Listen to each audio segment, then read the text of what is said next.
হবে। রাসূল করিম সাল্লাল্লাহু আলাইহি ওয়াসাল্লামের দেখানো প্রত্যেকটা কথা, প্রত্যেকটা পথ, প্রত্যেকটা মত বর্তমান সোসাইটির জন্য আদর্শ শুরু।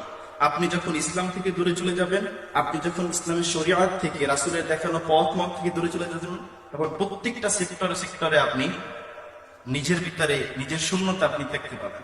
দেখেন আমাদের সোসাইটিতে এখন বর্তমানে কি হচ্ছে, আমাদের ছেলেরা খুবই ডিপ্রেশনে ভুগতেছে। ডিপ্রেশন সোসাইটিতে এত বেশি এখন সুইসাইড বেড়ে যাচ্ছে। আমাদের ছেলেরা এখন এত বেশি সুইসাইড প্রবণ হয়ে যাচ্ছে কেন? এর পেছনে একটা কারণ হলো যে তারা ইসলাম থেকে, শরিয়াত থেকে, দিন থেকে দূরে সরে যাচ্ছে। আপনি দিন থেকে যত দূরে যাবেন, আল্লাহর থেকে আপনার সম্পর্ক যত দূরে যাবে, আপনার জীবনের উপরে, আপনার নিজের উপরে, আপনার পরিবারের উপরে, আপনার আত্মীয় স্বজন, বন্ধু বান্ধব উপর থেকে আপনার টানটা, আপনার যে অন্তরে একটা টান, এটা দূরে চলে যায়। আমরা এখন আমাদের নিজেদের নিয়ে সবসময় ভাবি, আমরা এখন কথা বলে আমাদের নিজেদেরকে নিয়ে কথা বলি, কিন্তু ইসলামের ইতিহাস এমন ছিল না। ইসলাম সবসময় নিজেকে